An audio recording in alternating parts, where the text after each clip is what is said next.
Suppose you stand up in front of your mirror one day and don't see your reflection. What would be your thoughts? This is the cutting edge. And so, this story is a story we tell many times. I'm going to say it again. There was a man in a village. Same really want to find God. He want to find the highest level of consciousness that you know about. So I'm going to go to some sage, some priest or monk to tell him which part him can go and what can he do to reach the level of what I call nirvana, heaven, blissfulness, utopia. Well, the first one I'm going to tell him, he must go down in another village and he must see a lot of women, beautiful women, and them will satisfy all his desires and make him reach the nirvana, or what you call blissfulness. So him travel for days and go down to the village, buck up and whole heap of women, and after him done go through everything, him find out, said, no, him no find God, or where him a look for. Him no find the consciousness where him a look for.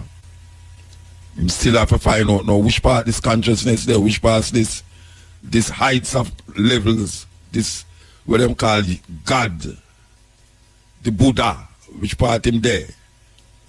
So him start to ask a next sage again and say, all right, there's a war in a next village. If you go down there and allow the people them to win that battle, you will find the God that you're searching for. So him take him sword and all the things that were necessary for fight, and him go down in the village and fight in the war, and it's so happen that the village where I fight for win the battle. But when they win the battle and them win the battle, him realize say, but him no find where I look for. So him have to go find a next monk, priest or sage. And the monk tell him, say, all right, there's a mountain. When you look up there, you see almost like the clouds upon the side of the mountain. You're going to go up to that mountain, and in that mountain there's a cave. And you're going to go into the cave, and you're going to find a book. And that book will lead you to where you look for. The level of consciousness where you look for, you will find it in that book. So we're going to tell you the next part of the story after they had them. We're on the cutting edge. For those of you who just joined me, we was talking as a story, we was telling a story actually about a man who was searching for God, searching for that heights, that nirvana, that utopia. And we were saying that him passed through villages that was in war, and him helped them win the war, village with a lot of beautiful women. Him had him away with them. And now him find out one now, tell him, say, look here now, there's a mountain top that you have to go to. And there's a cave, and you're going to go in that cave. And you're going to see a book. And you will find what you're looking for. The thing is that him did have to go back through the village them. And him have to go back to where he was coming from originally. But him actually never come from the mountain top. He was right in the valley of the mountain. So him turn back and it take him days to travel. He may be buck up on a place where is more riches that him could ever say. And the riches that where him could have say, even though him see the riches and realize him could have attained that riches, it still never give him that fulfillment where I look for, that God where I look for, that search where I look for. So him reach a mountain and him decide say him gonna go up the mountain. And him start to trek up to the mountain till him reach a cave. When him reach a cave, him go inside of the cave. And him see the biggest book him ever see. Big book. Never seen such a large book before. And him say, okay, because you know I don't know how this is gonna work because there's nobody here but me. And the monk did say, I'm going to find God up here. But how can I find God in a place where I alone is with a book? So him say, so him remember to say he must open the book. So him got to know, and him decide say him going to open the book. Him open the book to page 1. And what him see in the page was a mirror. And him say this come like a game, you know. This come like a joke business. So him turn the next page and him see a mirror. And these 2 pages are reflect himself in it. And him keep turning the pages and all him say upon the pages was mirrors of himself, was reflections of himself. And him really try to figure out what the hell is happening here now, because how can this man send him on such a long journey to find a book with mirrors, the book of mirrors that only reflect him. And then him say a man coming out of a dark place. Where him look is see a monk. Where him tell him say must come to the mountaintop, to the cave. And him say the book. And in that book him will find God. The sage come out, him look at the sage and say, what kind of joke is this? I've traveled so far, for days traveling on this mountain. And you told me that if I come to this book and open the book, I will find what I'm looking for. The monk looked upon him and said, you have found what you're looking for, but it's just because what you're looking for look like you, why you choose not to accept it. Because really and truly, the God that you're searching for is you. Yes, the mystery of God is always a mystery to man, even though it's man design all of the concepts and ideas. And him try to project it outside of himself. And not recognizing that all him trying to do is find himself. All him trying to do is find himself. But sometimes searching for yourself carry you through different trials and tribulations, agony and pain, and sometimes joy and happiness too. We all search for that nirvana, that utopia, that never-ending bliss. But most of we grow up to search for it outside of ourselves. And we lose trust in ourselves. You know, sometimes them say, you are what you eat. I say, you are what you think. You are what you think. And sometimes your mind carry you in some places where your body can't ever go. But it's still you I go there. Because there's no mind in mind. So come back now to the first question where we ask. Suppose you're looking at a mirror. And when you're looking at the mirror, you don't see yourself. What would you think? Because we remember growing up and we watch Dracula movie. Like all Dark Shadows, for those of you who are like me, and Barnabas Collins, the Dracula. We always realize in reflection not show in a mirror. In reflection don't show in the mirror. And that's a scary thing. If you're a human being and your reflection don't show in the mirror. And then there is Medusa. Medusa the Gargan. For those of you who don't know about Greek mythology, I could tell you about Medusa. Medusa mythological woman who lived in a cave, and all her hair was snake. Snake in her head, just a grow up in her head, pure snake. Look like a locks. One of them thick up locks, but according to the mythology, it's snake. So this woman grows snake in her head, and she live in a cave, and anyone will look upon her, face to face, eye to eye, them turn stone. Anyone will look upon her, face to face, turn stone. And this man, I don't remember what his name, him decides, say, this woman is a terrible thing, she have to get rid of her. So I'm going to find out now, how can he get rid of this woman without him looking upon her? So I'm take him shield and him sword and go up in the cave, and next cave argument again. And next cave argument in the night, yeah. But this story is very important to the scheme of things. Because it's a kind of wisdom and faith and understanding that is not in the Bible. Because it's not only in the Bible we find things to live by. Even though we grew up in a society that make you feel that way.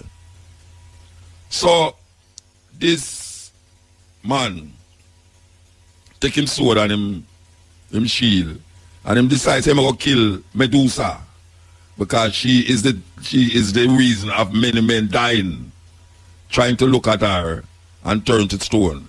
So I'm going to the cave now, and the woman come out, Medusa, the Gargan. I know you might have heard that word already, the Gargan. Man did a sing song already, but I am the Gargan in this time. Well, the Gargan is referring to that Greek mythological woman named Medusa. She's the Gargan. So, Medusa come out, and what the man did was so ingenious. Him take him shield and all in front of him face, that when Medusa look upon the shield, she see her reflection, and guess what? She turned to stone. That is how him get rid of Medusa, the Gargan.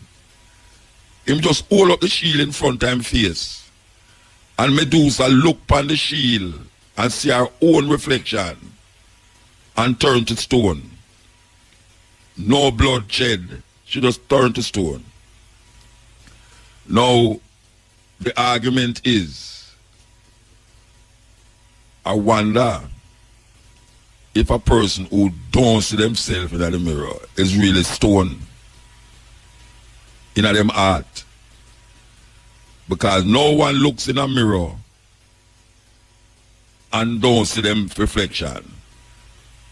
And if you should look into the mirror and don't see your reflection, it means, trust me, you do have no heart. You do have no heart. But because we know, say, in every man's chest, there is a heart.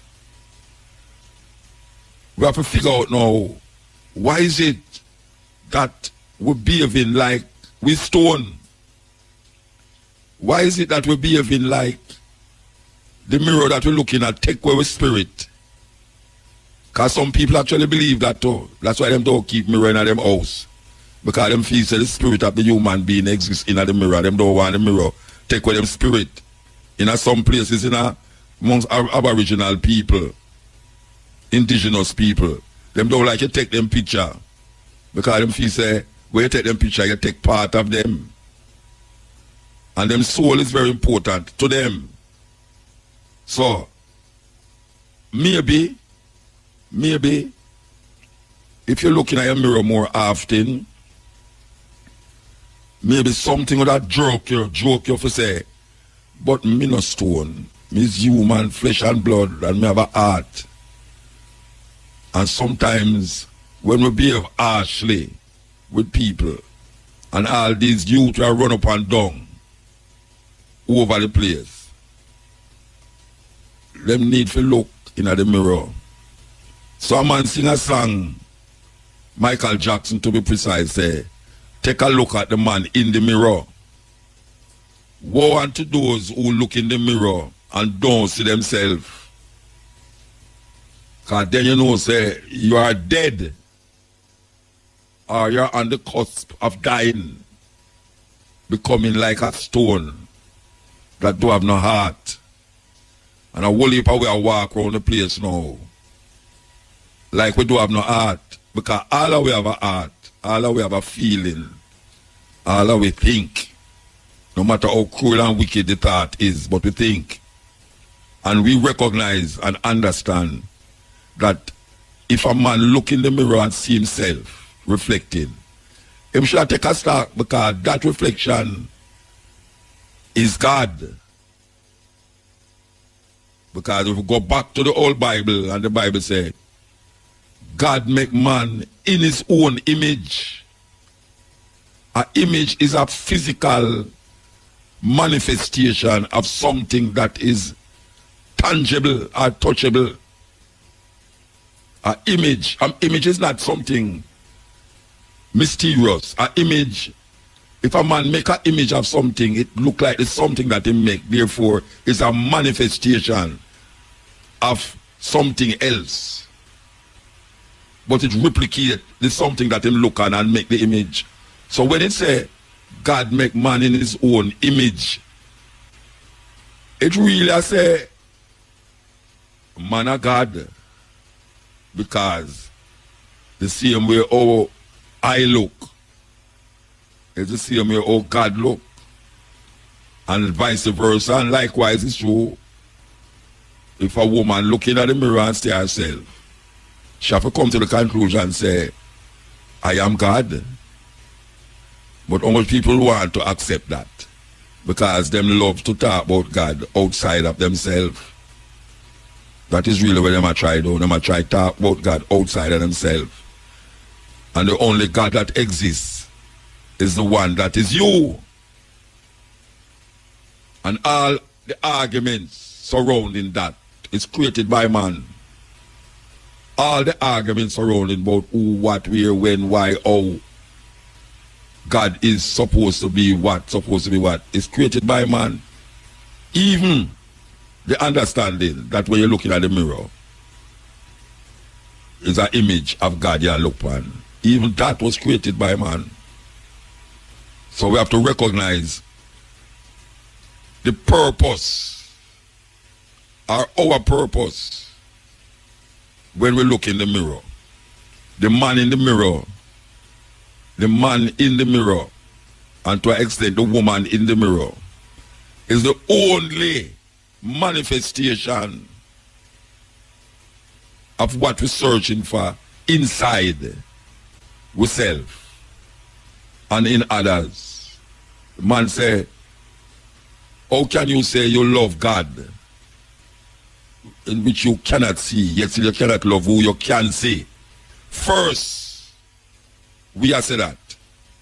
We are say, you have to love who you can see first, because who you can see is a manifestation of who you think you cannot see.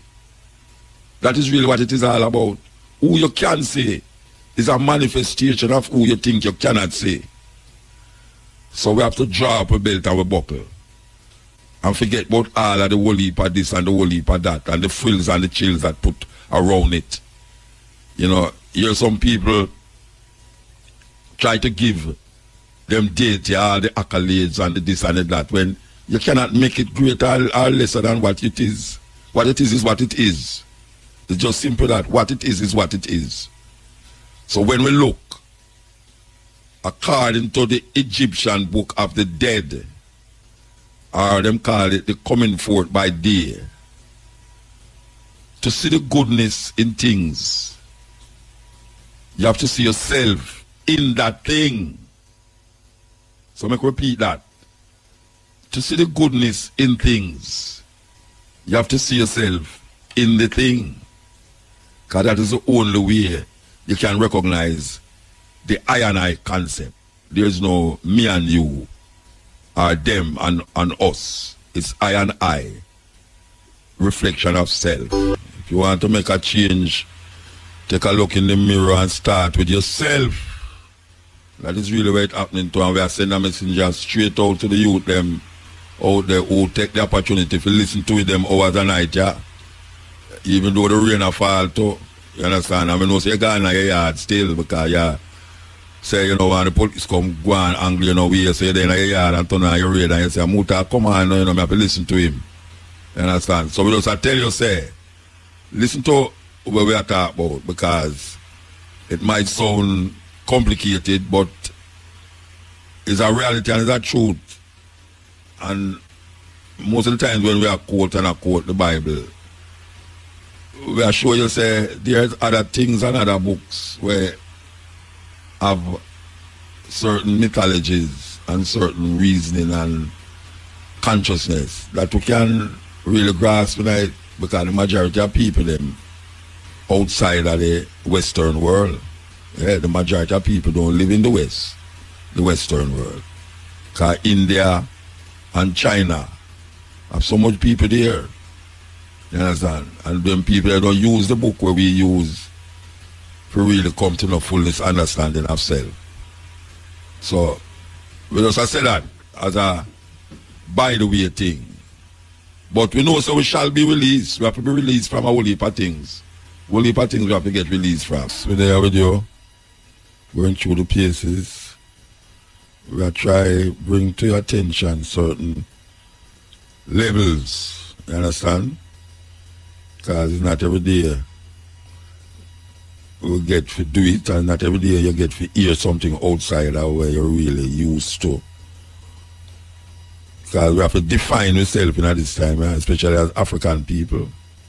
We are going around, it seems to make we kind of almost lose focus. You know, we have to continue to keep focus.